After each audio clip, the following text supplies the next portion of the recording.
So you are located right now where?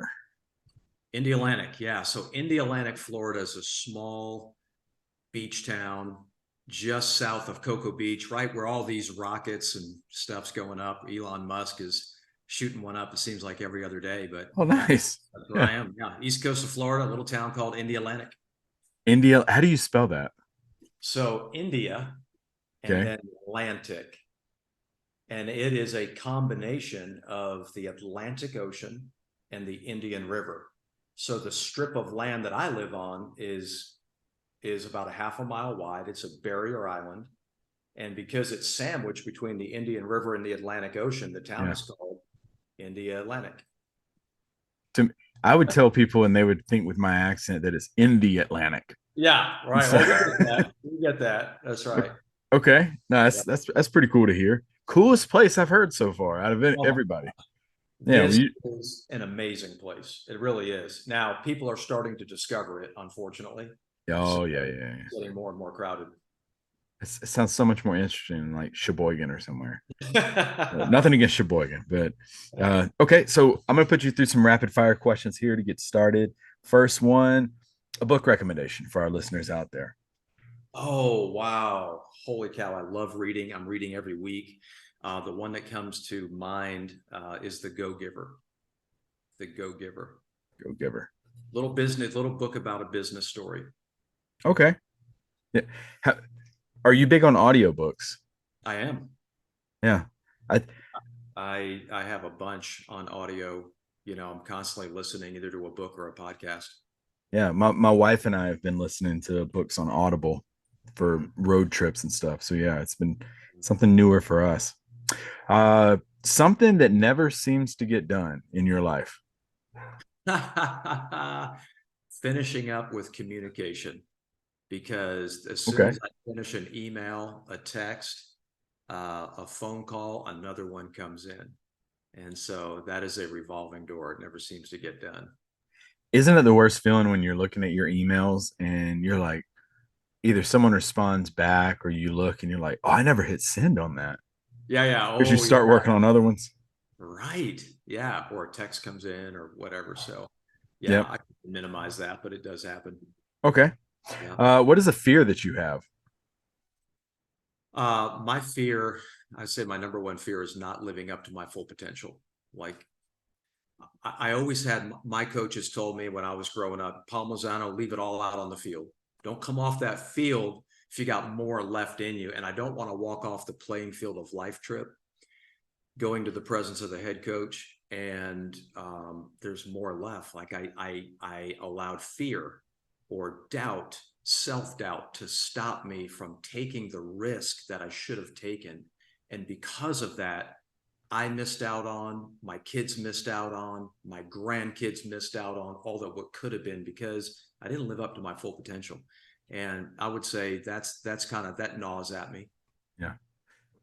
Weren't you talking about, I think when I connected with you the first time, was it the stadium of life? Is that what we were talking about? Or It is because, and that's really, that's, you know, I grew up playing sports and I've coached it most of my adult life in some way, shape, or form. I've been coaching. And I really have come to the realization that at some point, every athlete's career ends, but it's not true in the game of life. For every man, and I work with men specifically, so I know some of the listeners here may be women, and it's for you too. And that the life is the biggest stadium we will ever play in, and it's every day is game day. Like our playing days are not over. And if you're one that loves the Bible, which I believe is the greatest playbook ever written by the greatest head coach ever to coach, and it says that we are multi-sport athletes in the game of life because the Bible says you're a runner, you're a wrestler, you're a boxer, and if you don't like those sports and you like fishing, come follow me and I'll make you fishers of men, and so we're still active. It should be active and athletes in the game of life. we're going to keep this on the rapid fire. I'll add a bonus question. Coaching versus mentoring. What do you think is the biggest difference between the two? Yeah, I think coaching is forward looking and mentoring sometimes can be backwards, kind of looking back a little bit. and helping see some mistakes, some failures, and then helping move forward again. So there's a little bit of a distinct difference. Yeah, I like that response. I like to ask people because even though we'll teach it at our course, a lot of people have a tough time differentiating, but that's pretty simple way to remember right there. Yeah. Uh, a song on your playlist that you'd be embarrassed if anybody found. That's this is a tough one for me, Trip, because I'm not a music guy. Really? Okay. Yeah, I just didn't grow up listening to music. The music that I listen to now is all movie soundtracks, All like right. Break, Go to movie. yeah, Gladiator, Batman, Superman, Last of the Mohicans, You like those scores. Top Gun. I mean, it's all instrumental. It's Yeah. all instrumental, and it's all kind of like that motivating, inspirational kind. And I don't even know if I have a playlist, Trip. Oh, you're just like, you know what? I'm feeling 89 Batman. Let's go. Yeah, I'll just speak out and say, I won't say it, but my little Echo Dot, because it'll start playing music, but I'll shout it out and I'll play like Hans Zimmer, who's an Yeah. awesome composer and wrote a lot of those songs. And so I'll just have that playing. Okay. All right. And final question. Dinner for three historical figures, no longer with us. Who do you dine with? Holy cow, Trip, you're killing me. Uh, I know this is a faith-based audience predominantly, or no? Yes? Oh yeah, yeah. Yeah. So, I mean, like everybody would expect Jesus, right? And so, although that would be the case, I'm going to set that aside because it's probably common, as it would be for me as well. Jesus has probably been to about 97% of the Yeah. dinners. For I had one today that did not say Jesus, and I was shocked. Okay. Okay. Yeah. I mean, so I mean, that's going to be an assumed one. Trip, there's so many categories, right? I mean, there's sports and there's money and but let's go with, I love starting movements and people who take risk and stand. So I'm going to go with like Joan of Arc, Hmm. Alexander the Great, and the Apostle Paul. That's a pretty stacked group right there. Oh man, yeah. Yeah, So like Joan of Arc is heroic yeah, in what she did and what she stood for and what she believed in, and then Alexander the Great was an incredible motivator and mover of men. And then in the faith world, the Apostle Paul. I mean, my gosh. yeah. So Okay. yeah. All right. Well, you have survived the rapid fires. That was the tough part, not the easy part. We're just gonna talk about you Oh uh, man, let's here for the go. next little bit. So tell our listeners about young Jason. Where did you grow up? And what did your parents do? I always like to ask what parents did as a profession growing up. Yeah, mom was a stay-at-home mom. My mom's she's a whole story in and of herself. Adopted from the Dominican and horribly mistreated in her adopted family in Brooklyn, New York. And anyway, she poured her life into me and my sister and my brother. My dad was just a hard worker. My dad would find stuff. My dad's an entrepreneur, so he would start, companies using his muscles. So construction, roofing, whatever it was. He got into properties and property management and things like that growing up. So very, very loving home, hardworking home. Um, yeah, that was. I grew up with my sister. She's only 11 months older. My brother's 16 years younger. So he and I are very close. My sister and my brother and I are very close today. But my brother was only 2 years old when I went off to play college football. How was So that dynamic at the house at the time? it was crazy because you're a teenager. You're starting to drive, 16, and then all of a sudden, a newborn comes into the Yeah, home and mom and changes. dad need a babysitter now. Holy cow! Babysit, changing diapers, and Yeah, what is all of this? So little little flash forward into fatherhood from an early age. yeah. That's always that awkward age too, where you're like, oh, mom and dad, come on. Yeah, When yeah, yeah. Like I, you do that? yeah, What did you? Wait a minute. big enough age gap to where that clicks with you, and you're like, oh Yeah, wow, okay, yeah. What? all right. So you football, we're gonna get into your college career. You pretty successful at football. When did you know that's something that you were really talented at? Oh, it wasn't until junior high school, because the first time, the most painful memory I have as a kid was when I was playing Pee Wee football. I was 10 years old, and my coach blew his whistle. All of us kids went over, and we getting our Gatorade and taking a knee, and we're just talking as 10-year-old kids talk. And my coach comes over, and in front of all of my buddies, my teammates, he says, "Jason, you're not much of an athlete. Maybe you ought to go do something else." And he points to the sideline. And I remember that was the first time in my life I felt like I wasn't enough. Wow. I was working hard. Hey, Trip, have you ever been working hard, feeling like you're doing all the right things, but somehow it's still not enough? Oh, you don't even want to do it anymore. Yeah, you don't want to do it. So I walked off the field that day and I said, I'm not playing this anymore. He says I'm no good. And I believed him. All my friends were still playing. They must have something that I don't have. There must be something wrong with me. And so I thought, oh, it's just, I'm not an athlete. And shortly after that, my family moved to Florida, and I had an opportunity to play. My mom was like, "Hey, Pee Wee football signups, let's go." And I never told her what had happened until later in life. But I was like, "No, Ma, I don't think I'm going to play any more football." Sixth grade came and went, seventh grade, got into junior high school, and there was another coach. And first day of school, he comes over and he goes, "Yeah," and I'm as tall now, 5'10", 5'9 3/4. I'm as tall now as I was back in seventh, eighth grade. And so I was one of the bigger kids, and he beelined it over and he says, "Hey, you're going to come out. You're going to play football. Come on. You must be new here. I haven't seen you before." And so I said, "Coach, no, it's not for me. I'm not playing." So seventh grade, I didn't play. Hmm. Eighth grade, same thing. He's like, "Come on, come out for the team. I got you. I'll coach you." And I finally said, "Coach, I'll give it 1 week. If I come out for the team 1 week, will you leave me alone?" He said, "Deal." Shake on it. Shook hands. I went out for the team for 1 week, practice. Last whistle blew on that Friday, and I was happy. I was like, "It's over. I'm done." I, kept my word, threw all my equipment in the locker room. I'm walking out. I said, "Coach Buchanan, thank you very much. Out of here." He reached around, Trip. He reached around that locker room door, and his big old hand landed on my shoulder. Boom, pulled me back in the locker room, pinned me up against the wall, and he said, "What are you doing?" I said, "I quit." He goes, "No, you're not." I said, "Yeah, I am. I kept my end of the bargain." He goes, "No, you're not." He goes, "Jason, if you don't quit, one day you're going to be my star player." I said, "What?" He Yeah. said, "Yeah, you're going to be my star player." And there was something about the way he said it, the way he was, making eye contact. He's like, "I believe in you." Like, he wasn't kidding.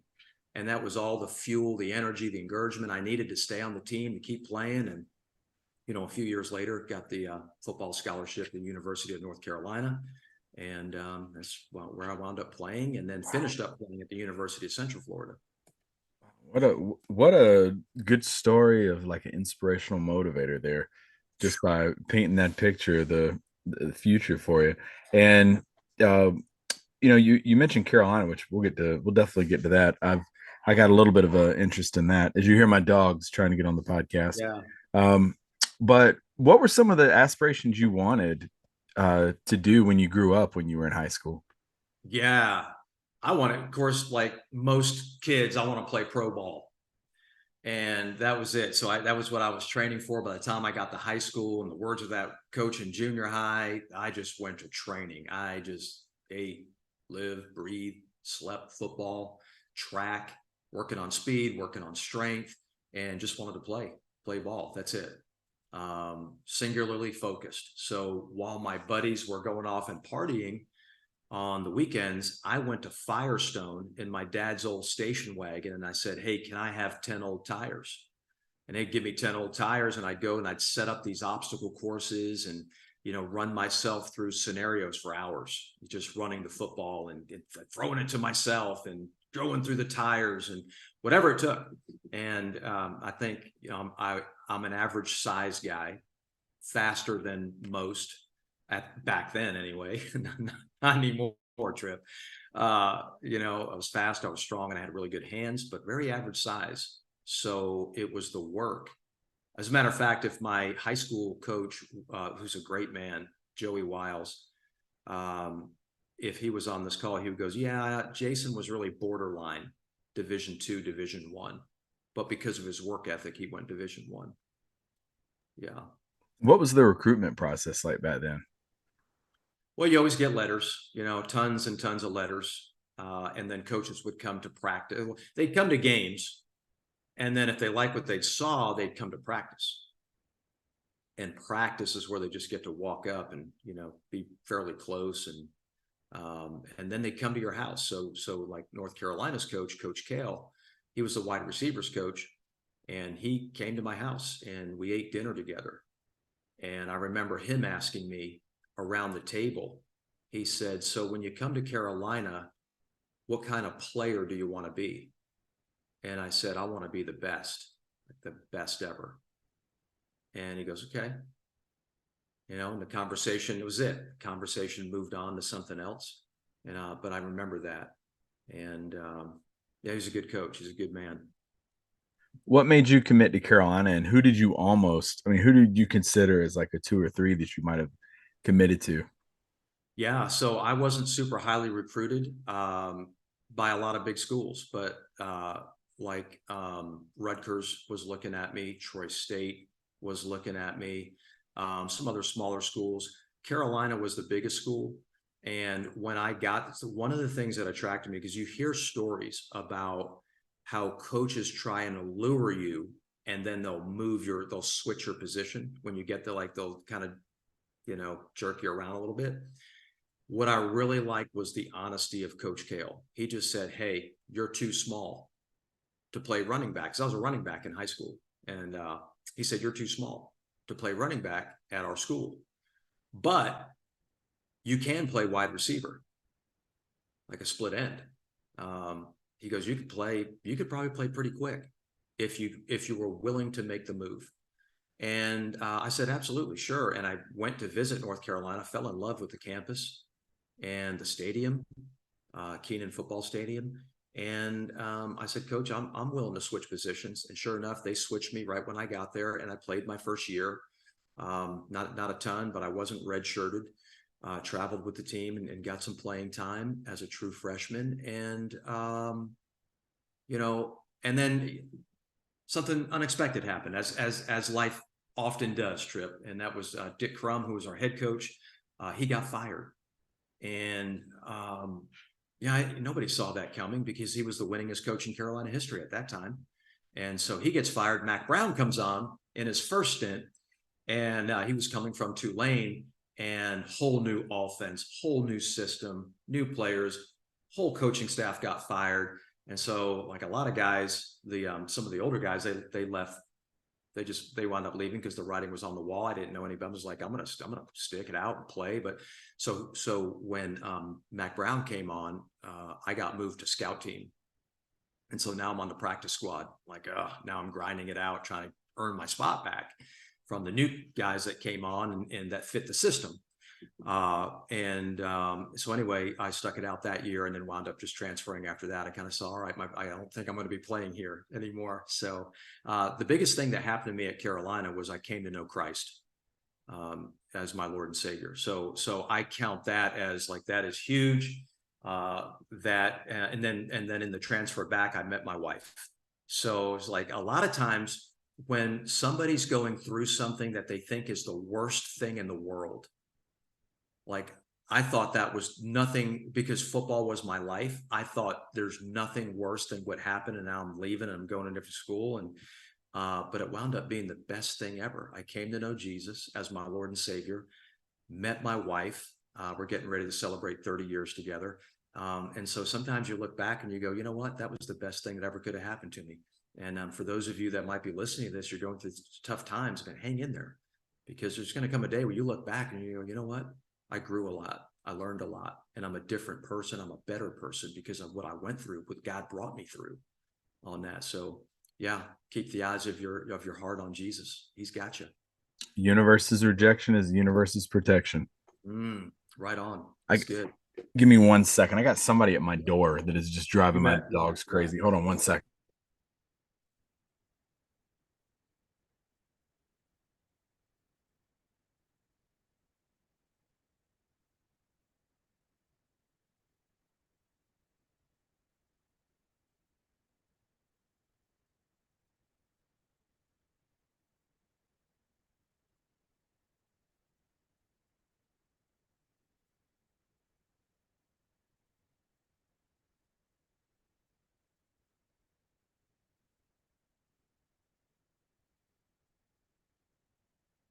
Sorry about that. Yeah, all good. Yes. Yeah. Yeah. I was listening. I was like, they're making a lot of noise right now. I was like, they never do that. Huh, And then we got someone out there who's they're I don't know what it is, but they're out there in the yard. They're trying to do landscaping, sell oh, landscaping or something. So they were driving my dogs crazy. But gotcha. yeah. So I do want to talk about the Carolina piece because you had two coaches there, Dick Crum and Mac Brown. What was the biggest difference for you between those two? Because one recruited you to go there, and then what was that handoff like to Coach Brown? Well, the news of Dick Crum's firing was a shock to us. We didn't hear it from the coaching staff, not that I remember. It was, we heard it in the news and that was it.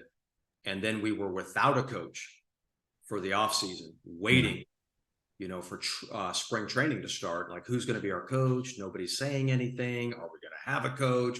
What's going on here? All of a sudden, Mac Brown comes on the scene, and it was almost as I think back of when Deion Sanders first got to University of Colorado, and I don't know if you saw that clip when he when he goes in and he has his first team meeting, and he goes, "You guys better start looking in the portal." Oh yeah. Yeah. Yeah. Like, now we didn't have a portal back then, but it was that kind of feeling. It Yeah. was a sense that I've got a different system. I'm going to do things different, and I've got a certain player avatar that I'm looking for. And if you don't fit that, um, it's going to be a tough road for you. Yeah. Now, that wasn't said, Trip, but that was the sense. Yeah. That was the sense. And I didn't understand that. Now I understand it now much better. Of course, being Right. older and looking back, and you want to come in and you want to create your own culture, your own system, and you have your own way. But I think there's a way to do that and a way not to do that. Right. I Hmm. think there's an honorable way to do that. And I think, there's kind of a bullish way to do Yeah. that. And unfortunately, in the world system, whether it's sports or business, or even in the faith-based world, that a lot of people can resort to that bullish, egotistical way of doing things, Yeah. and it's just not attractive. It's not the way I want to live my life. Yeah.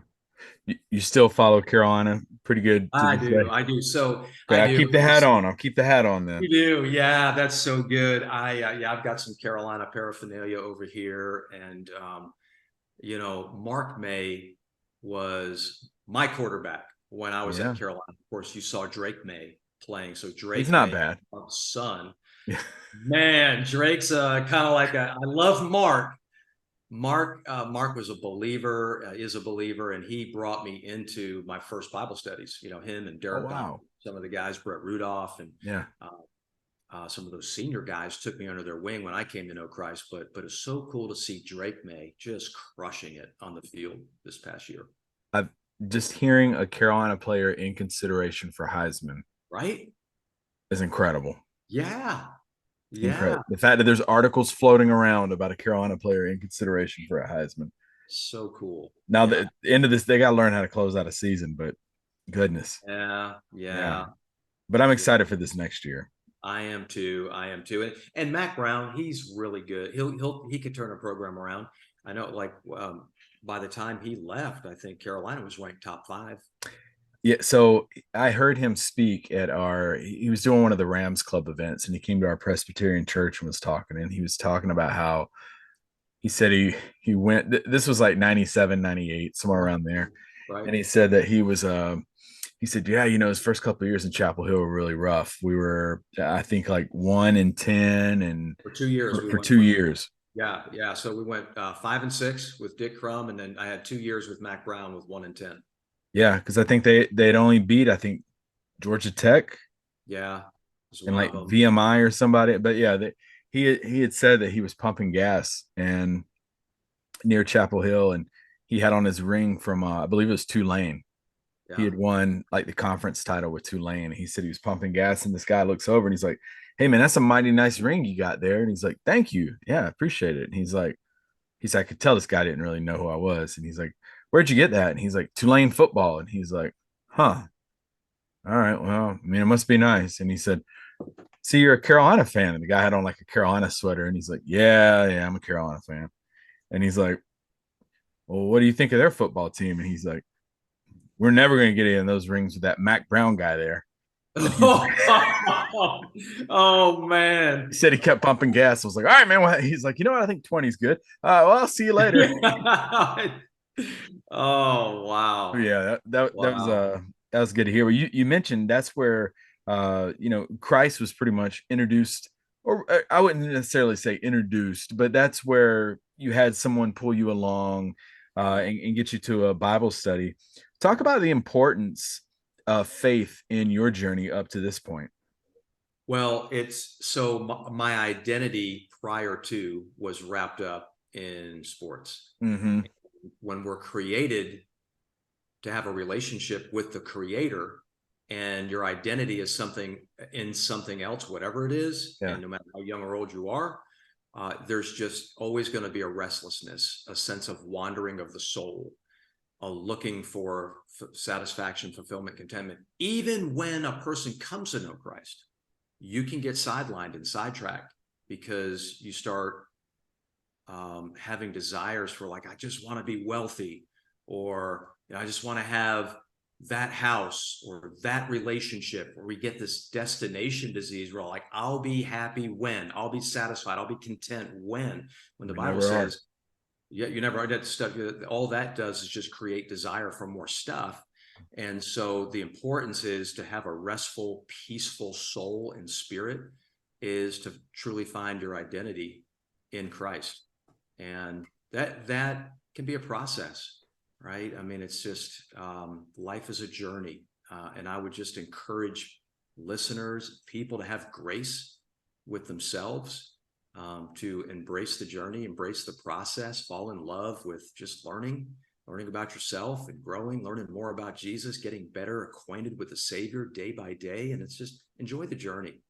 And the identity is, Jesus is not in love. Here was my issue.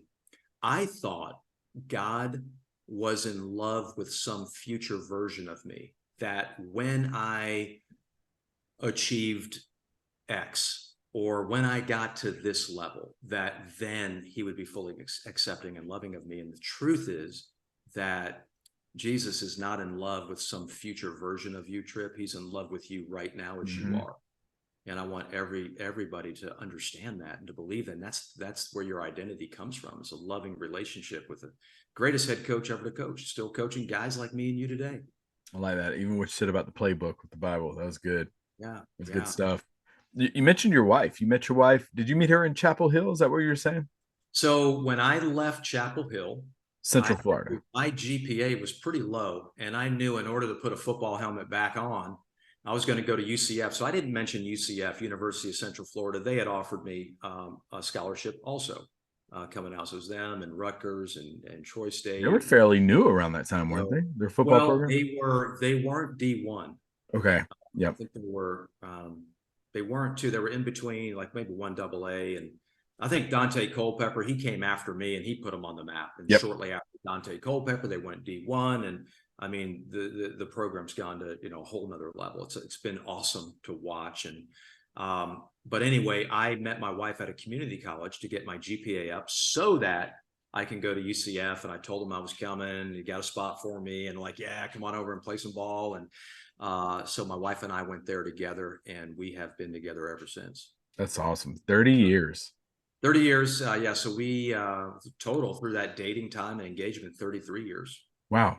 We'll count that. Yeah, that's We're counting it. You got to count yeah, those years. We got to take yeah. what we can get. Yeah. 33 years. That's incredible. And when you finished up at UCF, what was like next for you after that? So my dream was to be the head football coach at the high school that I graduated from, because of the impact that coaches had in my life, starting with the one in junior high, Larry Buchanan. Yep. Jason, you can't quit. If you stay on this team, one day you're going to be my star player. Boom. That's all I needed to hear. He changed my life, helped me believe in myself again, pumped life into me. Went on to play high school ball, and my high school coach, Joey Wiles, we still stay in contact today. And as a matter of fact, my wife and I are going to go spend the night with him and his wife over in St. Augustine here in a couple of weeks. But he was a big encouragement, taught me a lot of life lessons. And so I thought I would be a head football coach at Melbourne High School, and my ministry would be my team, right? My players, my coaching staff, and their wives. And that would be it. That'd be my life. And so I got my degree in education. I started teaching and coaching. Then I went on staff with the Fellowship of Christian Athletes.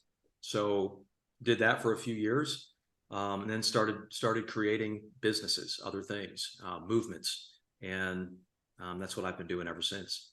You mentioned your father was into hardworking Yeah. entrepreneur. Do you think that's where you got that bug from? Probably so. Probably so. I Yeah. was watching dad, and my dad told me the story over and over again. He goes, "Son, I remember I was working for this company in Connecticut, and he was young. He was out of college, and there was this, and I can't remember the guy's name, but it was an older guy, and he was getting close to retirement. He's a really, really good guy, dedicated, loyal to the company for years. Yeah. And one day, the executives came in, and my dad said they handed him like 2020s, something like 2020s, and told him goodbye. And that was it. So that they didn't have to pay out his retirement. And my dad saw that in his 20s, and he said, that'll never happen to me. And he started creating stuff back in his 20s, like just to make money. Was that $400? Did I do my math right? Yeah, something like that. I don't know. Okay. Yeah, 2020s was $400. If that's wrong, I'll edit it out of the episode. Yeah. So yeah. And so he just, whatever it took, he just creates something. Like we're told, people are told, what are you talking about? Money doesn't grow on trees. What are you kidding? We can't afford that.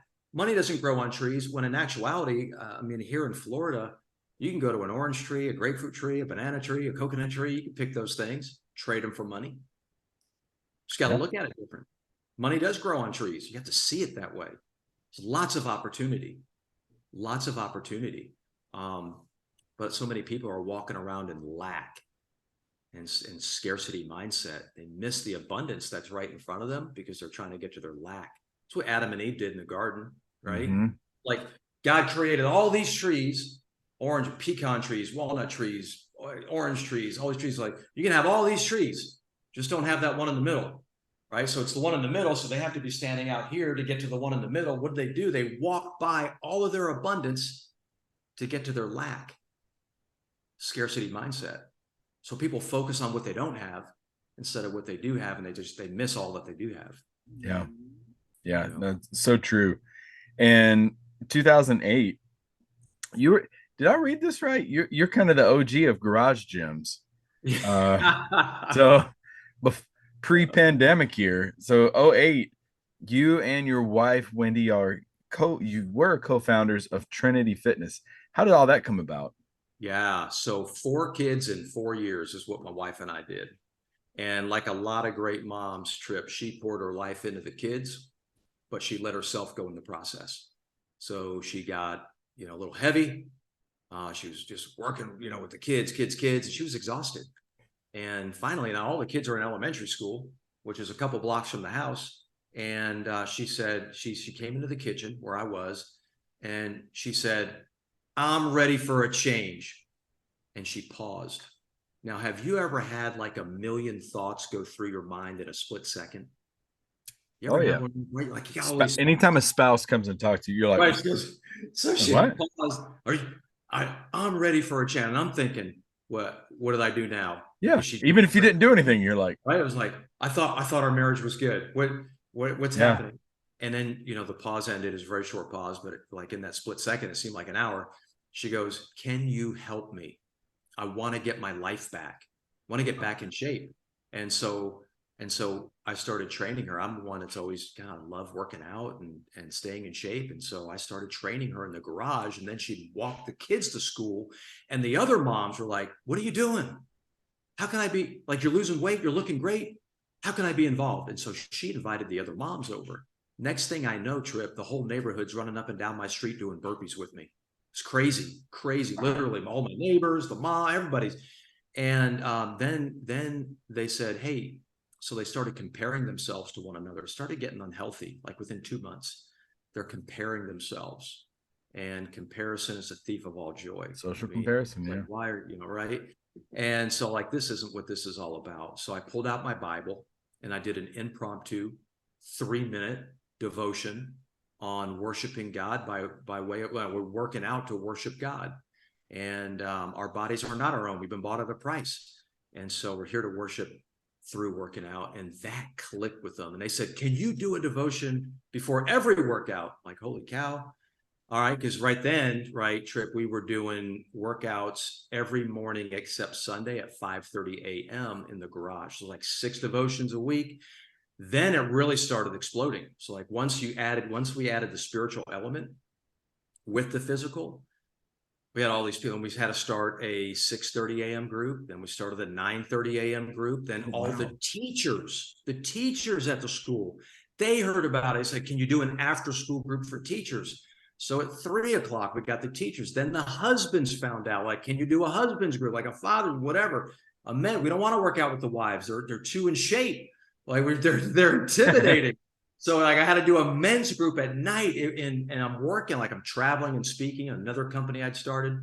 And long story short, Trip, within 10 years, we had 18 gyms across multiple states. And God had done amazing things. He brought incredible leaders, and we just kept growing the ministry. And then, yeah, so that was like into 2018. And then my soul started getting restless. Yeah. And it's like I Trinity Fitness is what woke me up for so many years. And then all of a sudden, I didn't want to wake up and do Trinity Fitness. I didn't want to get out of bed. I lost my vision. And vision is something that normally comes very easy to me. But when I lost my vision, I thought, and obviously I'm not talking about my eyesight. I'm talking about vision for the ministry. My team's calling me, hey, where are we going to open the next one? What are the next steps? Where are we going? What are we doing? I had no answers for them. And this went on for a little bit. I'm wrestling. And I started studying leadership in probably about my mid-20s. 2 things I noticed about leadership immediately. Number one, leaders hang on too long. Have you ever seen a leader hold on too long? Like an athlete, Oh yeah. politician, pastor, whoever it may be. Athletes especially. Yeah, athletes, like that guy Hanging should have up. retired last year or 2 years ago, whatever, 5 years ago. But they just hang on. And I notice it never turns out well when a leader holds on too long. And the second thing I notice is that a lot of times a leader, when it is time to go, they don't leave well. They don't leave gracefully. Like nobody's honored in the way that they leave. And so like if I remember I was sitting in my office and I said, Lord, if I'm ever in a position, you ever have me in a position of leadership one day, I promise I will not be the guy who stays too long. And when I leave, I'm going to leave right. I'm going to honor you in that. And so with Trinity Fitness, when it's your baby, when you're the founder, it's oftentimes difficult for a founder to let go. But because I never considered it mine in the first place, it wasn't that difficult for me to let go. It's like I was always, God, this is your ministry. You started it. It's always been your ministry. You do what you want with it. I'm here to steward it for a time. And because I had a stewardship mentality, it wasn't that difficult. I did wrestle with timing. Like, what is this? What it is? Is this burnout, or is it really I need to move on? What's going on here? So my team and my board of directors said you need to go on a sabbatical, which was foreign to me. But I went on a sabbatical with my wife. And at that time, my wife was diagnosed with Parkinson's disease. Oh no. 48 years old. Oh my gosh. Her whole right side of her body shut down. She couldn't wave. She couldn't write. She couldn't put her makeup on. She couldn't drive. Was this sudden? It was a gradual, and we Yeah. thought it was an injury from the gym, like a pinched nerve in Yeah. your neck. Like Yeah. sometimes a player will get a stinger, like it loses a little bit of mobility for a time. So like, well, maybe it was the kettlebell swing, or maybe it was that, when you did that clean and jerk overhead, maybe you hurt your shoulder. So we actually went to physical therapy. And then the physical therapist was like, yeah, something's off here. Send her to another physical therapist.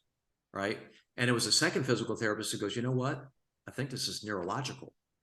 What are you talking about neurological? It's like, I've lost muscle function. No, I think it's neurological. So we went from doctor to doctor to doctor. Nobody knows anything. Like I said, Trip, our town is small. Yeah. So finally, we went to the Mayo Clinic in Jacksonville. And in 2 days, they diagnosed her definitively. It's like, you have Parkinson's disease. Wow. What what made y'all decide like the versus me? I always hear stories about stuff like this, and I'm like, gosh, I probably just would have continued to try to sleep it off and think that it's just going to go away. But what was it Yeah. where she was like, I got it, or were you the one that was like, no, we have to go here? Well, it was actually, I gave you a short story. It was a 2-year process Hmm. of physical therapy. So she was walking with a girlfriend, like, I don't know, there's 3 or 4 girlfriends, and they were out on a morning walk. And one of them, her name is Janice. She's one of the original Trinity Fitness members, lives down the street here still. And she says, Wendy, what's wrong with your arm? It's not moving. And my wife didn't know. She didn't think twice, but her right arm, excuse me, her right arm just, it wasn't moving. You naturally swing. You don't even think about it. It's involuntary movement, but her right arm was not swinging. And then it just kind of started traveling. So we started getting it checked out, physical therapy, and physical therapy said, go see a neurologist. We went to a neurologist, go to this guy. We got passed around for 2 years. Meanwhile, it's getting worse and worse and worse. And one day I was in the kitchen. I was walking through the kitchen, and I looked down at the countertop and I saw her grocery list, and I couldn't read it. Her writing was so bad. I couldn't read her grocery list. And I thought, we got to do something about this. This isn't right. And so we wound up going to the Mayo Clinic. It was actually this month, 2020. So it was May 7th. It was May 7th, 2020, when she was Right in the diagnosed. midst of the pandemic. Yeah, we had to wear masks and Yeah, I all was like, that. how did that factor into it with Yeah, COVID? just kind of have to wait, wait in line and space out, wear your mask and all that stuff. And, finally we were seen, and we had to wind up being 2 days there. Like, yeah, you got to come back tomorrow. We got to look at you again. And that was the deal. And I remember it was one of the hardest things, I think, for me to go through. For her, she was just a champion. I looked over her when Dr. Pena walked in and said it's Parkinson's. I immediately doubled over. My hands went on my knees, and I got sweaty, and I felt like I was going to puke. Yeah. It's like I was physically moved. I was having a physical reaction to the news I was hearing. And I looked to my right at my wife, and she's just in natural flow of conversation with Dr. Pena, like nothing's wrong. Yeah. Oh, I'm glad we have a diagnosis. At least we know what we're facing. Now we can come up with a game plan and move forward. I'm thinking, I got to sit down because I'm going to fall down. So I sat on Dr. Pena's couch, and I'm just sitting there, and I don't even remember. I was in a daze, and all I remember is my wife and how strong she was. She's amazing. Wow. I do remember walking out of the hospital, getting in the car. We got on I-95 and we're driving back south home, and we're quiet. And then I said, "What?" I said, "Honey, what do you want the rest of our lives to look like?" And we started dreaming again. And we went on that sabbatical away from Trinity Fitness, because I was wrestling with, do I stay Mm-hmm. or do I pass the baton? And that diagnosis was a gift. My wife and I call it a gift, because we always have had a good marriage. I mean, we struggle just like any other couple. Trip. We fight and argue, but not that much anymore. I mean, there's not that much to fight and argue about anymore, right? 33 years. Kind of know each other and know what makes each other tick, and there's lots of grace, Mm-hmm. lots of fun and lightheartedness. But what do you want the rest of our lives to look like? And we knew it was time to pass the baton with Trinity Fitness. And we started actually coaching couples together. And my wife has her own business. And then, some of the shifts with Parkinson's, Trip, is that Yeah. energy levels aren't what they used to be. And the coaching was taxing. And so I shifted, kind of turned loose of that. And I shifted, and I felt like God was saying, I want you to coach men in the great stadium of life. I want you to help them win in their life, in love, in business. You help them win. And so that's what I do. Like, Trip, do you like to win? Oh, of course. All right. Heck Yeah. yeah. And but we got to know what winning is. What does that look like for you? And so through that whole process of taking the sabbatical, which was just getting away and assessing, We were able to come up with a game plan of how we're going to move forward. We came home, I told my leaders, and we executed the game plan. It was a year-long succession plan to exit Trinity Fitness in a way that honors God, honors the ministry, honors everybody in it. It was a year long. And for me, it seemed like a long time. For my leaders, they said, no, no, no, it was a perfect pace.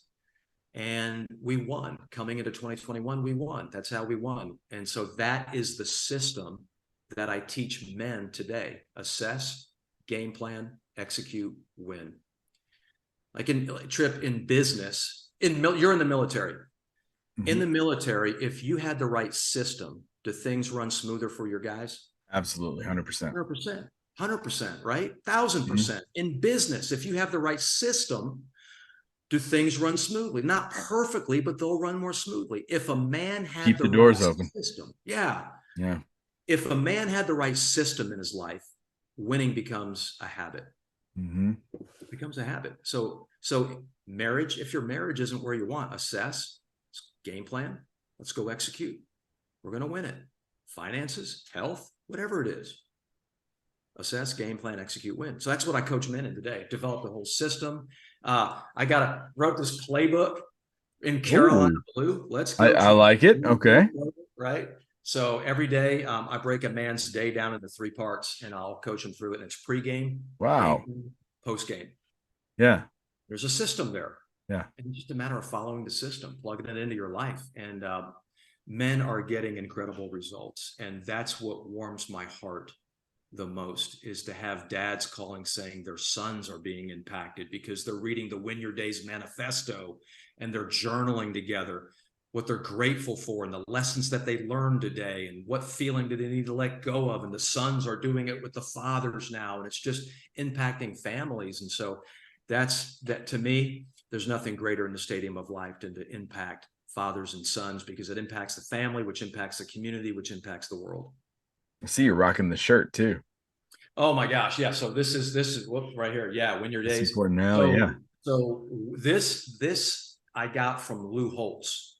I don't know if you remember Lou Holtz. Oh yeah. Right? Lou Holtz at Notre Dame in South Carolina. Notre Dame. He got famous from coaching at Notre Dame. And he, from time to time, Trip, he'd blow his whistle and call his players and his coaches over.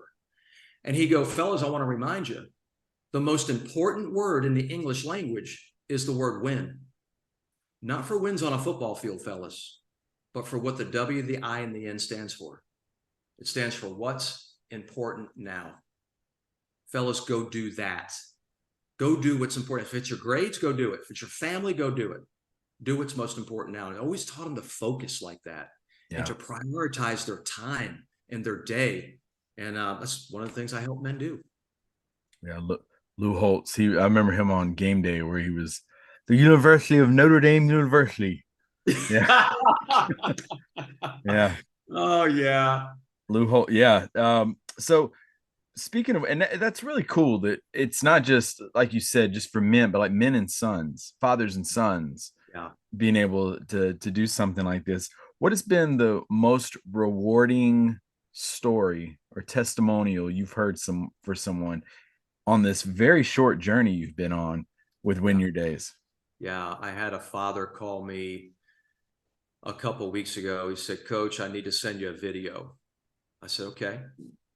He sent me this video, Trip, and he has an 8-year-old son named Adams Jr. So the dad's name is Adam and his son is 8 years old. And there's a Win Your Days manifesto that I wrote for men to help them adopt the mindset of becoming the man they're capable of becoming. And so he's been reading the manifesto to his son, and his son said, Dad, I want to be a man of action like that. And so the dad gave him just a little notebook journal like you'd get in school. And the dad walked in his room at night at bedtime, and his son didn't know he was there. And his son, 8 years old, was writing in the journal. And so the dad pulled out the phone and he started filming it. And he goes, hey, little Adam, what are you doing? And Adam said, I'm writing in my Win Your Days journal, Dad. He goes, what are you journaling? He goes, I'm doing my evening routine, my post game, My 3, 2, 1. He goes, well, what did you get for your 3? What are the 3 things you're grateful for?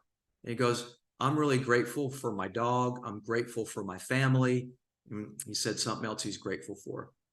And he goes, well, what 2 things did you learn today? So 3, the evening routine is 3 things you're grateful for, 2 things that you learned today. He goes, what'd you learn today? He goes, Dad, I'm learning a deeper, 8 years old. Dad, I'm learning a deeper sense of gratitude, and I'm learning how to love better. There's 80-year-old men Oh, who can't figure that out. Wow. and then he sends me the picture of his son journaling on his bed. So I got the video and Wow. the picture. It's incredible. Oh yeah. That Makes and it all there's worth it. yeah, oh yeah, yeah. It's Wow. so worth it. Yeah. That's super cool. Um, and I loved Trinity Fitness. There was a time where I thought, well, I'm just going to do this until the Lord takes me home. But then I stopped loving it, Trip. And I just believe men ought to do what they love until they don't love it anymore. Yeah. Then don't hang on. Don't hang on. Walk by faith. God's got you. There's another mission. Every man needs to be about a meaningful mission, but it doesn't. Sometimes it's an 80-year-old mission, right? It's a long, but sometimes that mission, everything's in season. Sometimes it's a 10-year-old season. Sometimes Yeah. it's 5. It's being faithful in the seasons, Trip. Yeah. And whenyourdays.com. Yes. So make sure y'all go check out whenyourdays.com. But you have free training, right? I do. Oh yeah, yeah, yeah. I do free trainings a couple times a week for men. It's like I tell men, give me 60 minutes and I will teach you the biblical secret that are helping men crush it in life. Nice. And I actually talked a little bit about that biblical secret on this podcast, but I didn't reveal it as a secret. So hey, come on, spend 60 minutes with me. Let's interact. Ask me some questions, and I'll teach you, yeah, the biblical secret to help you crush it in life. And yeah, yeah. It's awesome. I love it. Yeah, I think you're safe. I think you said it before we hit record. Oh, Yeah. good. Okay. Yeah. I think you did. I think I wrote it down. So Cool. but yeah, All right. go definitely folks go over there. When your website's it looks very good too. I always appreciate a good looking website. Thank you. Thank you. I know it's very sports related.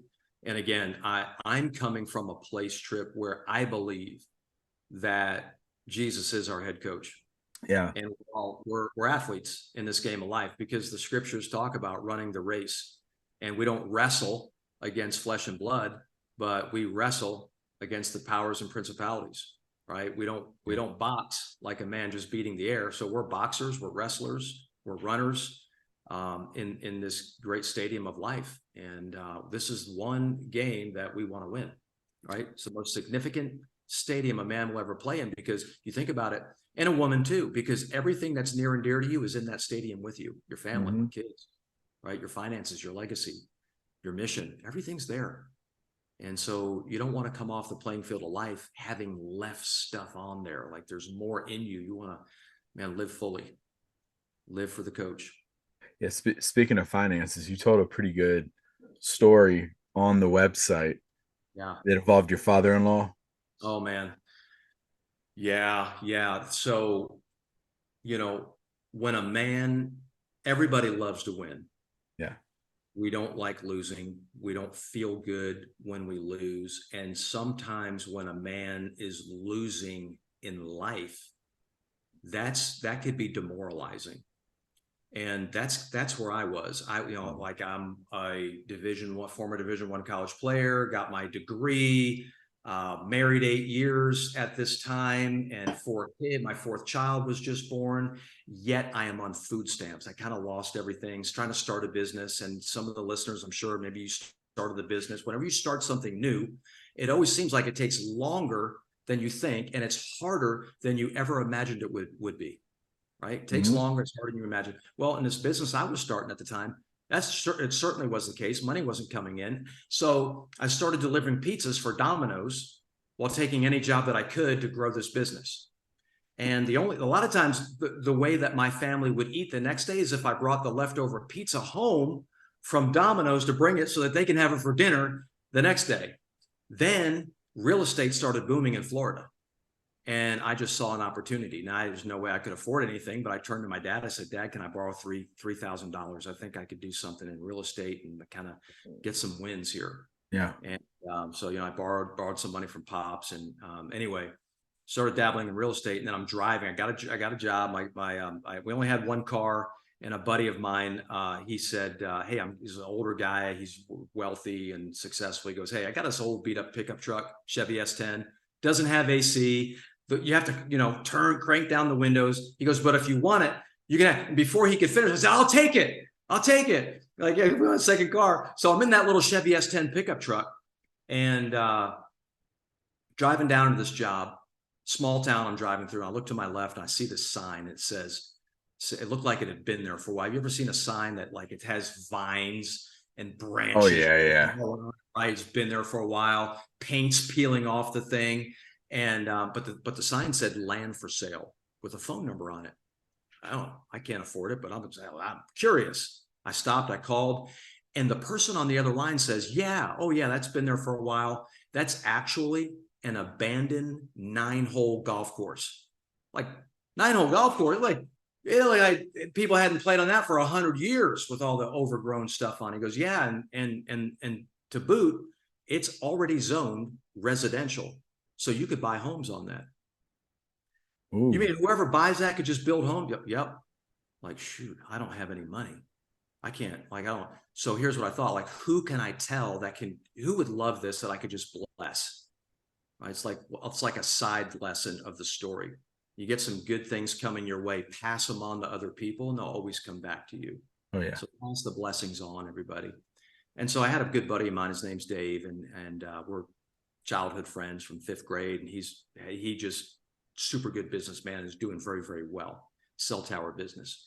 And I said, Dave, I think you might like this deal. Long story short, he calls, likes it. He buys the 9-hole golf course. He bought the thing, calls me back and Trip. He goes, Jason, I'm going to make you an equal partner.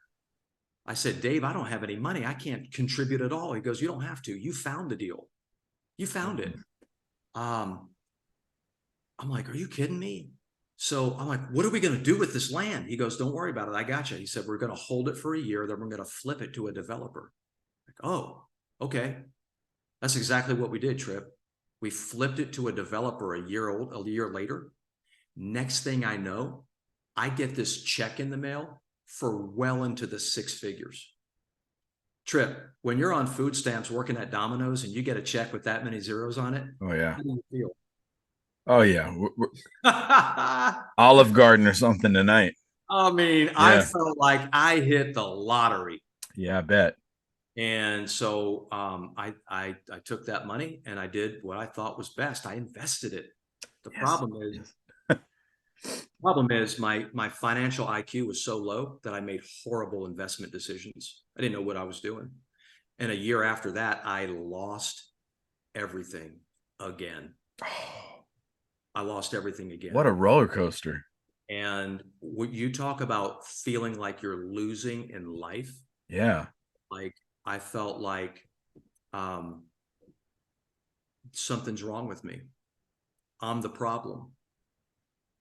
Why is everybody else being successful and I can't seem to find out how to be successful? I'm an idiot. There's my self-talk. I'm an idiot. I'm a loser. I blew my one and only chance to be wealthy. And my father-in-law was driving him to the airport at the time. And he looks over at me and he goes, is this the life you really have for my daughter? Wow. I'm feeling like a failure as a man, as a provider, as a father in the game of life. Yeah. And yeah, it was a tough road. And I started, so when I told you about the system, assess, game plan, execute, win, how I discovered that through the transition of Trinity Fitness, I actually, in that very low times, the lowest time of my life, I actually applied that system without even knowing it was the system or naming it or even realizing it. I got away and I assessed. And I came up with a game plan. Like, if I don't start number one, speaking to myself differently, because a man's life will go in the direction of what he's thinking about. Mm-hmm. 100%. And the Bible says in Romans 10:17 that faith or belief comes through hearing. So what are you telling yourself? Whatever you're telling yourself, you're hearing that. And I was hearing it over and over again. And I thought, I got to change my beliefs. I got to change the way I'm talking to myself. So once I assessed, I came up with a game plan. Right? Here's how I'm gonna begin to talk to myself and believe in myself. And here's the steps that I'm gonna take, what I'm gonna do work-wise. And I went out and executed that.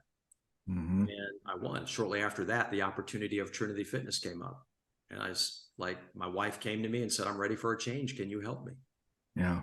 Wow. And if I wasn't in a mental, emotional state that I had brought myself out of, I wouldn't have seen that opportunity. I certainly wouldn't have embraced it. I wouldn't have had the energy or the mental or emotional fortitude to be able to do that.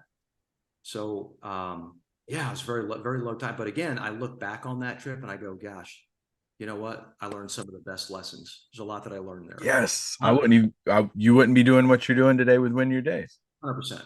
Right. So nothing is wasted in God's economy. Like even those lessons back then, they forged the man that I am today. Yeah. And that's why we can always have hope. God's always at work. He's always at work. He's bigger than our hearts. I mean, so many lessons from your story, from the Jason, you can't quit, to the coaching carousel at Chapel Hill, to, I mean, your wife, everything that Wendy was going. How is she doing today? Is she Rock star. Super. awesome? Yeah, she has her own system down. She knows the things she needs to do Yeah. to feel good and slow the progression of Parkinson's. And she does them. She does them daily. She's a rock star. She takes action. She executes. It's like, Yeah. she's so good. Proud of her. Well, yeah, Thank definitely encourage our listeners out there. Definitely keep her in your prayers. And everything you've done, from you mentioned the food stamps and the Domino's pizzas, and you probably don't even eat Domino's to this day. No, I upscale that. I like pizza, but I upscale it. Yeah. There you go, Marcos or somewhere. But I mean, everything about your story, and it's been just, I mean, you've had some L's here and there, but ultimately they've turned into W's Yeah. to get you to where you are today with Win Your Days. Head over Yeah. to winyourdays.com, folks. I'm telling you, free training. That's a sharp looking book you got there too. And what a good story. What a powerful story about the father and son. Just really good stuff here on this episode. What do you want your legacy to be when, and by the way, he's probably the best looking grandfather we've had on the Shadows podcast. Um, doesn't look his age at all. But what, when your name is mentioned 50 years from now and you're still living, because you've mentioned that's a goal of yours, Yeah. what do you want people to say about you? That he exhausted every ounce of potential that God, the head coach, put in him. He left it all out on that field. Yeah. Yeah. Yeah. I mean, such a good message here with this. And then final comments for our listeners out there. You know, I am reminded of what Michael Jordan said. So I heard this in more recent days, that in the 1992 Olympics, so I'm going back a few years, Okay. it was in Barcelona. Barcelona, yeah. Dream team. Barcelona. It was a dream team. Yeah. Michael Jordan got invited to go on the dream team, and he's coming off of back-to-back championships. So he's exhausted. Mm-hmm. Now he's got to go play in Barcelona. But he goes, I was so excited to play in Barcelona because I just wanted to be around my Olympic teammates, because I wanted to see how they embraced practice. Michael Jordan was one that loved practice. Dean Smith, when Jordan was at Carolina, Dean Smith said Michael Jordan's superpower as a player was his ability to listen. Mm. Dean Smith said he never saw a player who listened so intently and then immediately went out and executed. And he loved practice and getting the reps in. And so when Barcelona and the dream team came up, he goes, I just want to go see how those guys embrace practice. So he gets their trip. And after the first practice, he walked out of the gym disgusted at his Olympic teammates because of their nonchalant, apathetic approach to practice. And Jordan said this. He said they have deceived themselves as to what the game requires of them. Mm.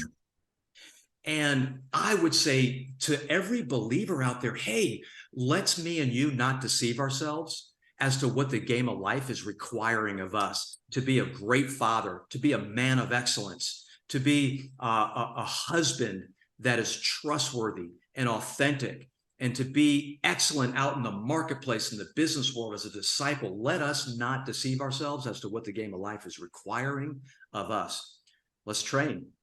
Every day is game day. Let's just go have fun and play the game and play it well. I would say that's my final comments. What a good way to end it. And with Jordan. Good Yeah, Jordan right. story there. Well, I can't thank you enough for taking time to do this. This has been an amazing episode. One more time, folks, winyourdays.com. Head over there. Like I said, it's a great looking site. I like the videos embedded in there and everything. So definitely go give them some support, give them some love over there.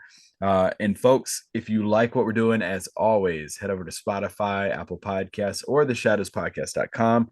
We have a link at the top of the page. You can leave a review. Let us know what you think of the podcast. And as always, stay tuned next week for another incredible episode here of the Shadows Podcast.